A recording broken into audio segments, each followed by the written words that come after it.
This is my capstone project on MRI breast silicone implant protocol revision. In this presentation, we are going to talk about the problems that we are having with the current silicone implant protocol, how it is currently set up, examples of unsatisfactory images resulting from it, contributing factors, recommended changes and some techniques, what the revised protocol looks like, a side-by-side comparison of the current and revised protocol, some successful images, and finally how the revised protocol can make a difference.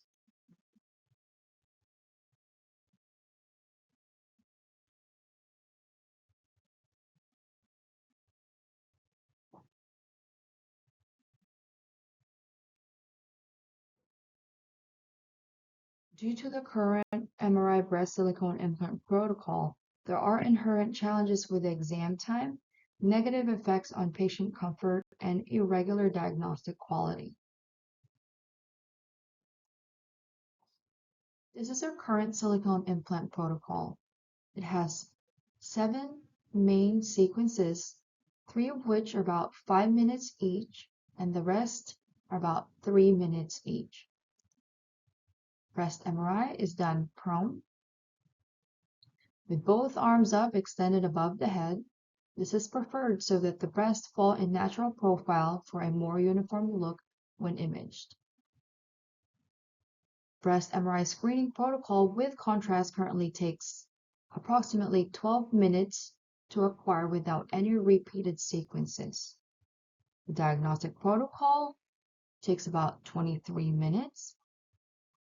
MRI breast implant protocol silicone without contrast currently takes 27 minutes to acquire without any repeated sequences, while the saline takes about 25 minutes to acquire without any repeated sequences. Approximations in times are used due to the different coverages unique to each patient. More coverage or slices result in longer acquisition times. With the current protocol, 40% of breast patients who have done the silicone implant exam report discomfort, pain, and worsened claustrophobia during their scan. Oftentimes, we hear patients say, "I hope to never do this again. My shoulders hurt more now. A man must have been behind this torture. This is why I've been holding this off. And how much longer?" 100% of these patients claim these factors contributed to them moving during the scan to feel some sort of relief. The following images are acquired using the current protocol. Example 1.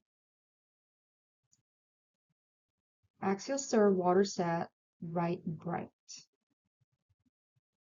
Acquired in 4 minutes and 36 seconds, shows motion, incorrect fat saturation, incorrect implant weighing, and will need to be repeated. So you can see on the tissue, it is supposed to be dark, but it is not. We have motion across the images, and the implant is supposed to be completely white. Example 2. This is a repeated sequence of the axial stir water sat right bright. As you can see, now we have the correct weighing, we have the correct fat saturation on the tissue. It's acquired in 4 minutes and 36 seconds. It has the correct fat saturation, correct implant weighing, still shows motion, will need to be repeated, extending scan time. Third example is a sagittal T2 fat sat with the silicone supposed to be dark. Acquired in 2 minutes and 53 seconds. Shows extensive motion and homogeneous fat saturation. Will need to be repeated, extending scan time. So why do these artifacts occur? Contributing factors include lengthy bilateral axial T2 Dixon sequence scanned for about 5 minutes, Unilateral axial stir water sat sequences scan for about 5 minutes apiece, with a total of 10 minutes for both sides, repeated about 30% of the time due to motion, technical error, incorrectly selecting the chemical peak to be saturated, causing inhomogeneous saturation, or just completely wrong saturation, as shown in example 1.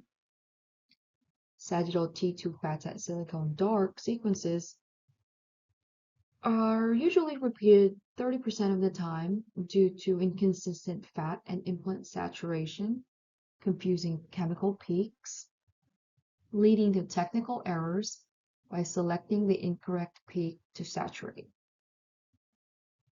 Other contributing factors include patient physical state, including age-related ailments, positioning, comfort, and tech experience. Repeated sequences lead to increase in total scan time, which leads to creating positional pains in patients. And with that comes motion, and with that comes imaging artifact, which will have to be repeated.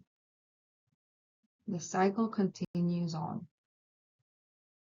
Recommended changes include reducing total number of sequences, rebuilding the axial T2 Dixon to be under 4 minutes, combining the unilateral axial stir water set sequences into a high-resolution bilateral sequence, replacing the sagittal T2 fat sat sequences with a different fat saturation technique infallible to inhomogeneous saturation, adding notes or screenshots in the sequences for technologists to refer to, which will help them select the correct peak for proper saturation.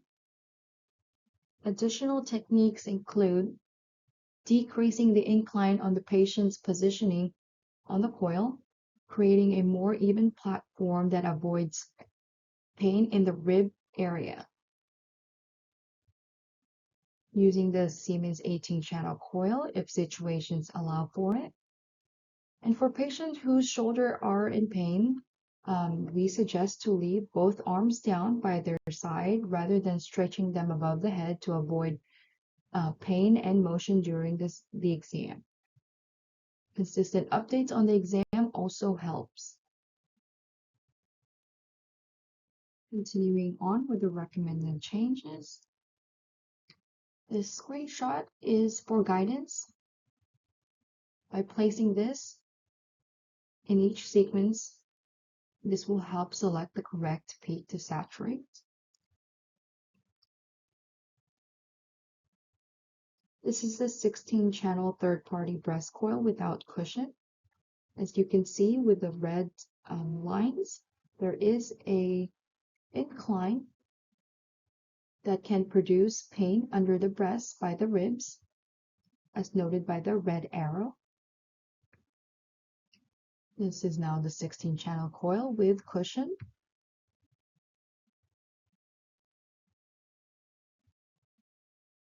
The cushion provides a flatter platform, preventing pressure spots during the scan.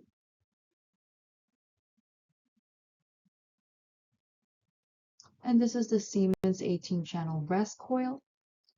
No drastic incline, more comfort as noted by patients. Continuing on with the revised protocol, this is what I've come up with. It is one less sequence. It has overall faster sequences. The new axial T2 Dixon is now under 4 minutes, utilizing fast Dixon at no cost to diagnostic quality. It has a new bilateral axial stir, reducing the total scan time by 30%. New sagittal T2 spare replaced the sagittal T2 fat sat sequences, providing a more consistent homogeneous saturation with spare technique, decreasing the chance of a repeated sequence by 70%. Guidance notes for technologists were added, which includes screenshots of how to correctly select which peak to null out in an image. In comparison, This is the current protocol. This is the revised protocol. Current protocol takes about 27 minutes without repeats. The revised protocol takes about 18 minutes without repeats. Approximately 9 minutes difference in total acquisition time, which is 33% of the current protocol duration. With the current protocol, repeated sequences can amount up to a 45% increase in time, making some exams last up to 40 minutes of total scan time. Revised protocol sequences are less likely to produce inhomogeneous or incorrect saturation in images, decreasing the number of repeated sequences significantly. Less to zero repeated sequences ensures that exam will end around 18 minutes of scan time, improving patient satisfaction at no cost to diagnostic quality. This poses 0 to 10% of chance of increase in time versus 45% with the current protocol. Additional techniques such as using the Siemens 18-channel coil, preventing sore spots that can occur during the scan, and practicing good consistent communication with the patient during the exam contribute to a higher standard of patient care. Here are some image testing results. The new bilateral axial stir shows the same information as the unilateral scan for half the time. Current sagittal T2 fat sat. As you can see, there is uneven fat saturation in the breast tissue. Acquired in 4 minutes, and homogeneous saturation needs repetition. New sagittal T2 spare. The uneven tissue saturation is now gone. Acquired in approximately 3 minutes with homogeneous saturation. Another example. This is the current sagittal T2 fat sat sequence. As you can see in the red circles, there is uneven saturation. And with the new sagittal T2 spare, those spots are decreased or completely corrected. This is the new sagittal T2 spare, acquired in 2 minutes and 45 seconds, and has homogeneous saturation throughout the image.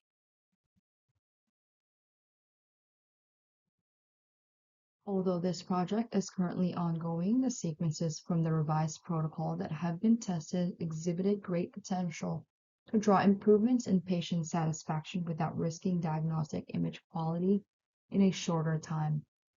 The revised protocol will address the issue posed by the 40% patient population who have had unsatisfactory experience while undergoing the silicone implant evaluation MRI scan.